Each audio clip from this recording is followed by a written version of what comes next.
உங்களுடைய ஆண்ட்ராய்ட் ஃபோனில் பார்த்தீங்கன்னா ரீசெண்டாக ஃபோனோட டிஸ்பிளே எல்லாமே சேஞ்ச் ஆகியிருக்கும். இதை பார்த்து நம்ம எல்லாருமே என்னடா இது, நம்ம தான் இது தெரியாமல் ஏதாவது அமுக்கிட்டோமா, இல்லை நம்ம ஃபோனை யாராவது ஹேக் செஞ்சுட்டாங்களா அப்படின்னு சொல்லி செட்டிங்ஸ் எல்லாம் போயிட்டு நம்ம ஏதாவது இதை மறுபடியும் மாற்ற முடியுதா அப்படின்னு சொல்லி பார்த்துருப்போம். ஆனால் இது நம்ம மேலே எந்தவித ஃபால்ட்டுமே இல்லை. இது கூகுள் நிறுவனத்தால் கொண்டு வரப்பட்ட ஒரு அஃபிஷியலான அப்டேட் தான். இது ஃபோன் இன்டர்ஃபேஸை ஈஸி ஆக்கிறதுக்காகவும் எல்லாராலையும் எளிமையாக பயன்படுத்த முடியும் அப்படின்றதுக்காகவும் இந்த அப்டேட்டை கொண்டு வந்திருப்பதாக கூகுள் நிறுவனத்தால் அறிவிக்கப்பட்டுள்ளது. இந்த அப்டேட்டை நிறைய பயனாளர்களுக்கு பிடிக்கல.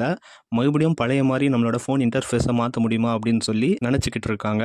ஸோ அதை எப்படி மறுபடியும் ஃபோன் இன்டர்ஃபேஸை மாற்றுறது அப்படின்னு சொல்லி தான் நம்ம இந்த வீடியோவில் பார்க்க போகிறோம். ஃபஸ்ட்டு உங்களுடைய ஆண்ட்ராய்ட் ஃபோன் எடுத்துக்கோங்க. செட்டிங்ஸ்குள்ளே போங்க, ஆப்ஸ்குள்ளே போங்க. அதில் ஃபோன் அப்படின்ற ஆப்பை டச் பண்ணுங்கள். பக்கத்தில் 3 டாட் கொடுத்துருக்கோம் மேலே, அதை கிளிக் பண்ணுங்கள். அதில் அன்இன்ஸ்டால் அப்டேட் அப்படின்ற ஒரு ஆப்ஷன் இருக்கும், அதை கிளிக் பண்ணுங்கள். கிளிக் பண்ணதுக்கப்புறம் ஓகேவா நீங்கள் ஃபேக்ட்ரி வெர்ஷனுக்கு மாற்றுறீங்களா அப்படின்னு சொல்லி கேட்கும். ஓகே கொடுத்துட்டீங்கன்னா அடுத்த நிமிடமே உங்களோட இன்டர்ஃபேஸ் வந்துட்டு பழைய காலிங் இன்டர்ஃபேஸாக மாறிடும். உங்கள் ஃப்ரெண்ட்ஸ் கூட இந்த அப்டேட் பிடிக்கல அப்படின்னு சொல்லி சொன்னாங்கன்னா அவருக்குமே இந்த வீடியோவை ஷேர் பண்ணி எப்படி மறுபடியும் பழைய வெர்ஷனுக்கு மாற்றுறது அப்படின்றத சொல்லிக் கொடுங்க.